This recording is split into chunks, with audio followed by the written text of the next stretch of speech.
Hello everyone, welcome back to my YouTube channel Shrida Biology. And today's in this video basically we are going to see fridge etching technique, right? देखो previous वाली video में हमने देखा था fridge fracture technique, ठीक है। जो बच्चे बहुत ज़्यादा कंफ्यूज होते हैं fridge fracture and fridge itching techniques में, तो फ्रिज फ्रैक्चर टेक्निक मैंने अपनी पिछली वाली वीडियो में कवर कर ली थी। Now basically we are going to see freeze etching technique, right? Okay, and there diagram, ठीक है। और फ्रिज ईचिंग कैसे फ्रिज फ्रैक्चर से थोड़ा अलग है, ठीक है। सी हियर, जैसे कि हमने पिछली वाली वीडियो में पढ़ा था। अगर किसी ने मेरी पिछली वाली वीडियो नहीं देखी है तो मैं रिकमेंडेड करूंगी कि सबसे पहले वो मेरी प्रीवियस वीडियो देख के आए, ताकि थोड़ा लिंक बेसिकली एग्जिस्ट कर जाता है ना, समझने में आपको इजी होगा। देखो फ्रिज फ्रैक्चर में क्या होता है, हमने बेसिकली पहले ही देख लिया था कि फ्रिज फ्रैक्चर में हम क्या करते हैं। हमारे पास कोई भी स्पेसिमेन है, हमारे पास कोई भी स्पेसिमेन है या फिर हमारे पास कोई भी सैंपल है जिसको तुम क्या चाहते हो, विजुअलाइज करना चाहते हो, उसकी स्टडी करना चाहते हो बेसिकली, ठीक है। अब क्योंकि स्पेसिमेन को हम सबसे पहले फ्रिज करते हैं, ठीक है। फ्रिज फ्रैक्चर का मैं थोड़ा ओवरव्यू दे रही हूँ जिन बच्चों ने नहीं देखा है, ठीक है। तो फ्रिज फ्रैक्चर में हम क्या करते हैं, स्पेसिमेन को फ्रिज करते हैं, ठीक है। वो जमा देते हैं हम उसे बहुत ज़्यादा कोल्ड टेम्परेचर देंगे हम, कोल्ड टेम्परेचर, ठीक है। कोल्ड टेम्परेचर हमने दिया उसको 0 डिग्री सेल्सियस या जितना भी हम इसे टेम्परेचर देते हैं, ताकि हमारा जो सैंपल है इट बिकम फ्रीज, ठीक है। वो फ्रीज हो गया, आपका सैंपल जम गया बेसिकली। नाउ हम with the use of microtome, with the help of microtome. Microtome क्या होता है, microtome is something a sharp knife, ठीक है। शार्प नाइफ की तरह होता है, जो क्या करता है आपके मटेरियल को क्या करता है, क्लीव करने में हेल्प करता है, कि क्लीवेज कर देगा, जिससे कि आपका जो मटेरियल है, स्पेसिमेन है, जहाँ उसकी वीक वीक बॉन्डिंग्स होंगी है ना, जहाँ पर उसके थोड़ा कमजोर वीक वाला पार्ट होगा, वहां से माइक्रोटोम उसे कट कर देता है और आपके सैंपल को क्या कर देता है, सेपरेट कर देता है, ब्रेक कर देता है, ठीक है। Now basically you can go and basically क्या कर सकते हो, आप इसकी स्टडी कर सकते हो अंडर द सैम, और you can say time time Sam time क्या होता है, ये देखो, scanning electron microscope and transmission electron microscope, ठीक है। अच्छा, अब ये देखिए कि या तो आप डायरेक्टली से विजुअलाइज कर सकते हो, या फिर हम यहाँ कर क्या करते हैं, कार्बन की और यहाँ पे कार्बन की एक रेप्लिका बनाते हैं, ठीक है। अब जो आपका ये सैंपल है उसके ऊपर हम यहाँ बहुत सारी क्या करते हैं, कार्बन की कोटिंग कर देते हैं, और कार्बन की कोटिंग के नीचे, इससे भी नीचे हम क्या कर देते हैं, प्लेटिनम की कोटिंग करते हैं, ठीक है।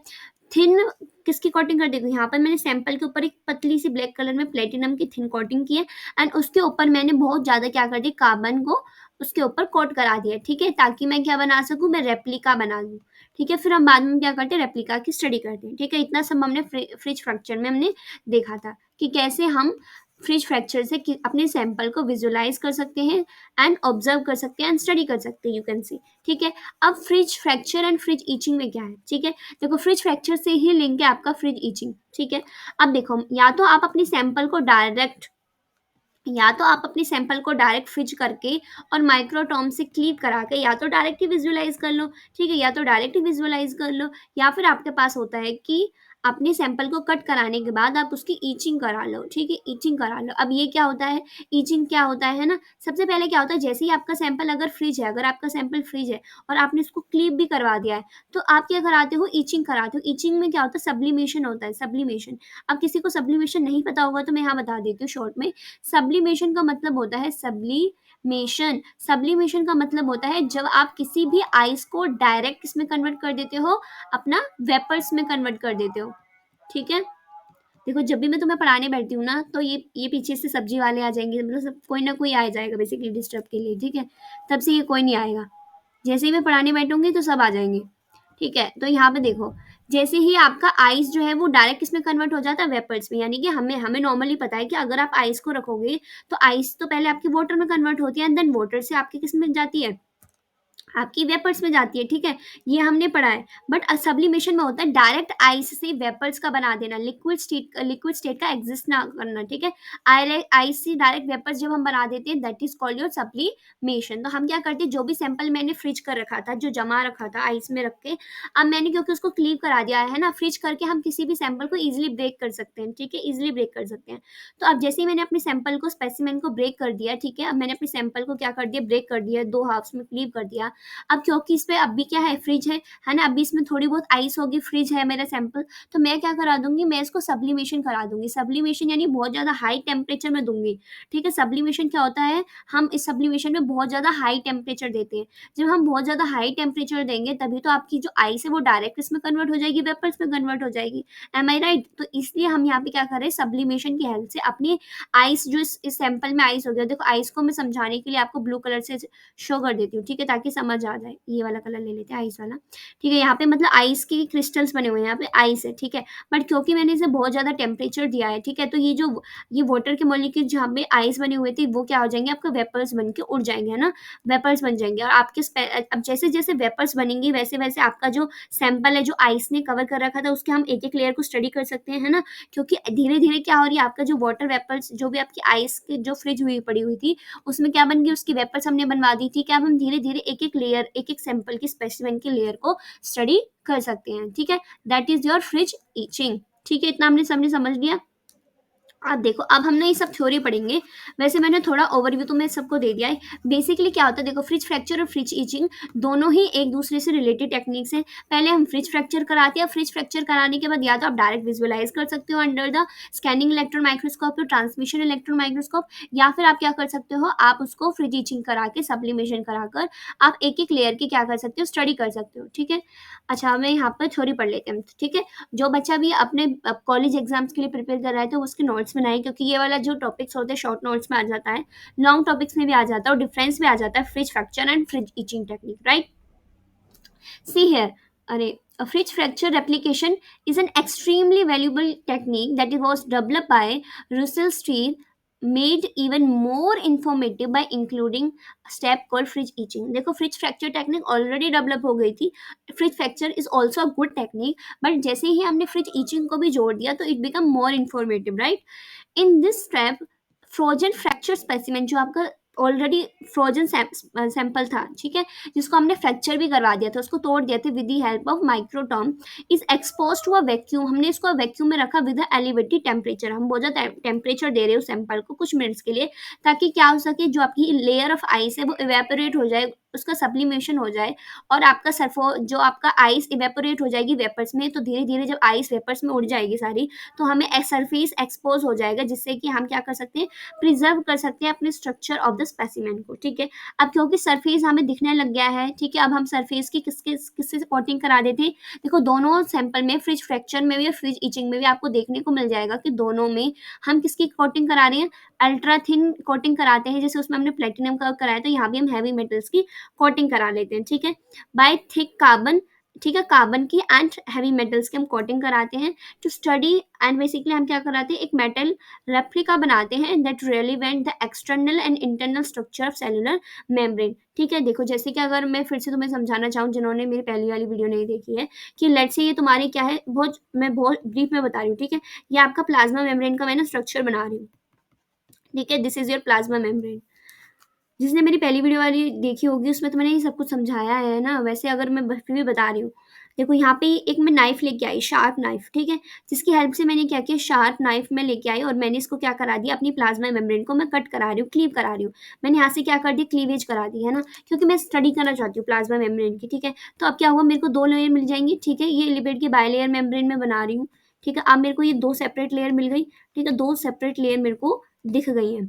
ठीक है, अब क्योंकि अभी ये सैंपल मेरा फ्रिज है, तो अब मैं क्या करूँगी, इसकी ईचिंग करा रही हूँ। ठीक है, ईचिंग कराने लग गई, तो यहाँ पर ईचिंग में क्या होगा, सब्लिमेशन हो रहा होगा। तो यहाँ पर जो भी हमारी वेपर्स थी, ठीक है, जो भी मेरी आइस आइस थी ना, यहाँ पे जो भी मेरी आइस थी, या देखो यहाँ मेरी आइस है, तो मैंने क्योंकि सब्लिमेशन दिया, तो ये मेरी जो आइस के मॉलिक्यूल्स है वो क्या हो गए, इवेपोरेट हो गए, वेपर्स में कन्वर्ट हो गए। ठीक है, धीरे धीरे ये आइस क्या हो जाएगी, यहाँ से रिमूव आउट हो जाएगी, है ना, वेपर्स बन गई। तो यहाँ पे आपका जो सैंपल है वो क्या होगा, एक्सपोज होना स्टार्ट हो जाएगा, तो आप एक एक लेयर की स्टडी कर सकोगे।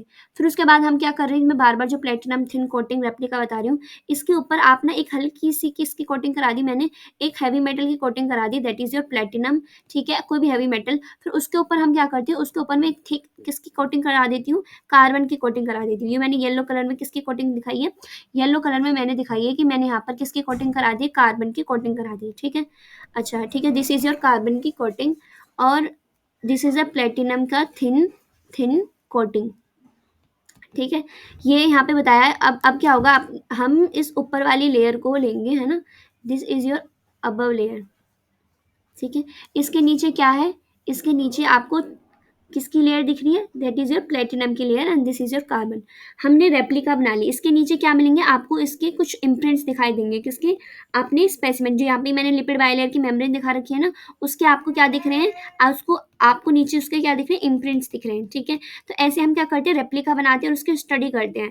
ठीक है, रेप्लिका से हम क्या करते हैं, स्टडी, हम फिर देखते हैं कि उसमें कितनी लेयर है, उसके इंप्रेशंस बच जाते हैं, उससे हम ये समझ सकते हैं उसके पास आउटर मेम्ब्रेन है नहीं है। ठीक है, हम बेसिकली स्टडी करते हैं उस सैंपल की। ठीक है, तो यहाँ पे हमने बताया है कि इस तरह से हम क्या करा रहे हैं, कोटिंग करा रहे हैं। ठीक है, let me take my highlighter. तो मैं यहाँ पे यही बता रही थी कि हम यहाँ पे एक मेटेलिक रेप्लिका बनाते हैं जिसमें हम मेटेलिक कोटिंग कराते हैं किसी भी ultra thin metal that is your platinum and your carbon की कोटिंग कराते हैं, जिससे हम क्या रिवील कर सकते हैं, कोई भी एक्सटर्नल और internal surface of the cellular membrane. And this technique बहुत हाई, वेरी हाई रेजोल्यूशन हो सकता है इसका, है ना। इस टेक्निक से हम बहुत अच्छे ढंग से अपने सैंपल को विजुअलाइज कर सकते हैं, देख सकते हैं, हाई रेजोल्यूशन है। And also we can reveal the structure of their molecules. ठीक है, इससे हम प्लाज्मा मेम्ब्रेन का स्ट्रक्चर कैसा है, उसकी लेयर कैसी है, इधर कैसा रीजन है, उसके बारे में हम क्या कर सकते हैं, स्टडी कर सकते हैं। और वो स्टडी हम कैसे कर पा रहे हैं, because of the formation of this replica. ठीक है, क्योंकि मैंने ये रेप्लिका क्रिएट कराई है, इसकी वजह से मैं यहाँ पर देख सकती हूँ कि यहाँ पर मेरी इंटरनल और एक्सटर्नल जो स्ट्रक्चर है वो रिवील हो जाता है। ठीक है, हम उसके बारे में इम्प्रिंट्स देख सकेंगे। अब फॉर एग्जाम्पल मैं एक बहुत रैंडम तुम्हें एग्जाम्पल दे देती हूँ, जिन बच्चों को नहीं समझ आया। अब तुम ना एक एक कंडीशन लो कि आपके पास ना सॉइल है, ठीक है, वो भी वेट सॉइल है। ठीक है, और आप चाहते हो ना, आपने अपना हाथ लिया, ठीक है, आपने ये अपना हाथ लिया, अब ये पता नहीं कैसा हाथ मैंने बनाया है, ठीक है, और आपने इसको क्या, वेट सॉइल में ऐसे आप बेसिकली ऐसे प्रेस किया। ठीक है, और जब तुम अपना हाथ हटाओगे तो क्या आपको इसके इम्प्रिंट्स दिखाई देंगे। ठीक है, क्या आपको अपनी फिंगर के इम्प्रिंट्स दिखाई देंगे, यस दिखाई देंगे ना। तो इसी तरह से हम इस टेक्निक में भी क्या कर रहे हैं, बेसिकली इम्प्रिंट्स देख रहे हैं। ठीक है, इस अब आप अपना हाथ हटा लोगे तो मैं फिर भी बता सकती हूँ कि आपके पास 5 वो हैं, फिंगर्स हैं। ठीक है, आप ऋतिक रोशन नहीं है, आपके पास 5 फिंगर्स हैं। ठीक है, इस तरह से मैं, और आपकी कुछ हमें ये दिख सकती है ना, तो कुछ इम्प्रिंट्स मेरे को पता लग जाएगा। तो इस तरह से हम इम्प्रिंट से क्या करें, स्टडी करें। ऐसे ही सिमिलरली मैंने आइस कार्बन एंड प्लेटिनम की कोटिंग रखी है, नीचे मेरा सैंपल है, फिर उससे उसके इम्प्रिंट्स रह जाएंगे और यहाँ पे मैं क्या करती हूँ, स्टडी करती हूँ। ठीक है, ये आई होप बहुत मैंने ईजी एग्जाम्पल दिया है। ठीक है, ताकि तुम्हें समझ आ जाए, क्योंकि मुझे पता है ये टॉपिक थोड़ा हार्ड होता है। ठीक है, हार्ड मतलब दोनों सिमिलर सिमिलर लगते हैं हमें।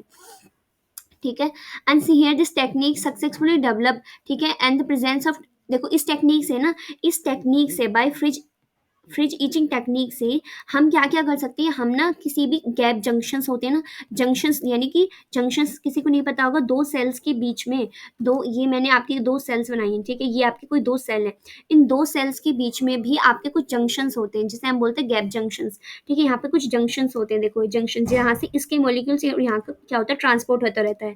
ठीक है, तो हम इस टेक्निक से टाइट जंक्शंस, ऑक्लूडिंग जंक्शंस के बारे में भी स्टडी कर सकते हैं। ठीक है, and determine the presence of such junctions, हम इन ऐसे जंक्शंस है या नहीं है सेल में, वो भी डिटरमाइन कर सकते हैं with the help of this technique, that is your freeze etching technique, right. And also to study the inter membrane structure, किसी मेम्ब्रेन का स्ट्रक्चर के बारे में you can study it, and it allow the visualization and the detail analysis of the function of specific protein in a bacteria. Bacteria में किसी specific protein की study के लिए भी हम इसे यूज करते हैं, और ज्यादातर जो कि ये जो टेक्निक है that is used to visualization of the cellular organelles. ठीक है, एंड जैसे जैसे आइस रिमूव होती है तो हमें सरफेस भी क्या हो जाता है, दिखाई देने लग जाता है। आजकल सबसे ज़्यादा इस टेक्निक को यूज़ करते हैं हम सेल बायोलॉजी में। ठीक है, इमेजिंग टेक्निक्स में, moleculars nano technology and material nano science studies. ठीक है, इन फील्ड्स में हम आजकल से बहुत ज़्यादा यूज़ कर रहे हैं। अब इसमें इस स्ट्रक्चर से आप देख के समझो, मेरा पेन किधर है, जस्ट हाँ, यहाँ पे देखो कि ना, ये आपका सैंपल है, वैसे मैंने बहुत इजी समझा दिया था। ये आप सेल है जिसको आप क्या करना चाहते हो, सबसे पहले ये आपके सैंपल फ्रिज है। फ्रिज है तो with the help of sharp knife और यू कैन से माइक्रोटॉम आपने अपने सैंपल को इस तरह से क्लीव किया, यानी इस साइड जहाँ मैं बना रही हूँ ना, यहाँ से आपने इसको कट कर दिया। अब जैसे ही आपने इसको कट किया अपने सैंपल को, तो इस तरह से हमें इसके फ्रैक्चर पार्ट मिल जाएगा। अब फ्रैक्चर पार्ट में हम क्या करेंगे, फ्रैक्चर पार्ट जो हमें यहाँ पे मिला है, ठीक है, उसको हमने क्या किया, उसको सब्लिमेशन करा दिया फ्रैक्चर पार्ट में, क्योंकि यहाँ पे अभी क्या लगी होगी, यहाँ पर अभी आइस होगी ना, क्योंकि अपना जो सैंपल है दैट इज फ्रिज, तो यहाँ पर हमारी क्या होंगी, आइस होंगी। ठीक है, यहाँ पे आइस है तो मैंने सब्लिमेशन करा दिया, सब्लिमेशन से ही आइस जो है आपकी वेपर्स में वेपोरेट हो गई, हमें सैंपल जो है एक्सपोज मिल गया। अब हम एक एक लेयर की इजिली स्टडी कर सकते हैं। ठीक है, सी पार्ट में यही दिखाया गया है। ठीक है। अब क्योंकि अब मेरा सैंपल एक्सपोज़ हो गया है, तो मैंने यहाँ पे कार्बन प्लेटिनम की थिन कोटिंग की, सबसे नीचे मैंने यहाँ पर प्लेटिनम की कोटिंग की, फिर कार्बन की कोटिंग की। इस तरह मेरे को रेप्लिका मिली, ऊपर कार्बन है, नीचे ये ब्लू कलर में मैंने यहाँ दिखाया दैट इज़ योर प्लेटिनम, और यहाँ पर आपके सेल का इम्प्रिंट रह जाएगा, जो भी आप स्टडी कर रहे थे, ठीक है?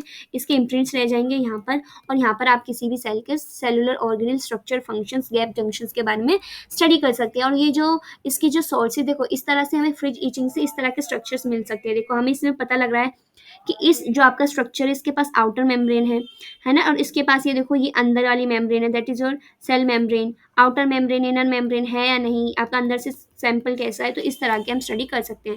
And these are some sources, ठीक है, जहाँ से मैंने ये सैंपल मतलब आपके ये लिया है। एंड आई होप अगर आपको ये वीडियो समझ आई हो तो प्लीज़ सब्सक्राइब माई चैनल, ठीक है। अगर आपको पूरा कॉन्सेप्ट क्लियर हो गया हो, अगर आप भी आपको कोई डाउट हो, तो आप मेरे कमेंट बॉक्स में इजीली आंसर क्वेश्चन टाइप कर सकते हो, ठीक है। मुझे लगता है कि आपको समझ आ गया होगा। अगर आगे आए तो please subscribe my channel and thank you so much for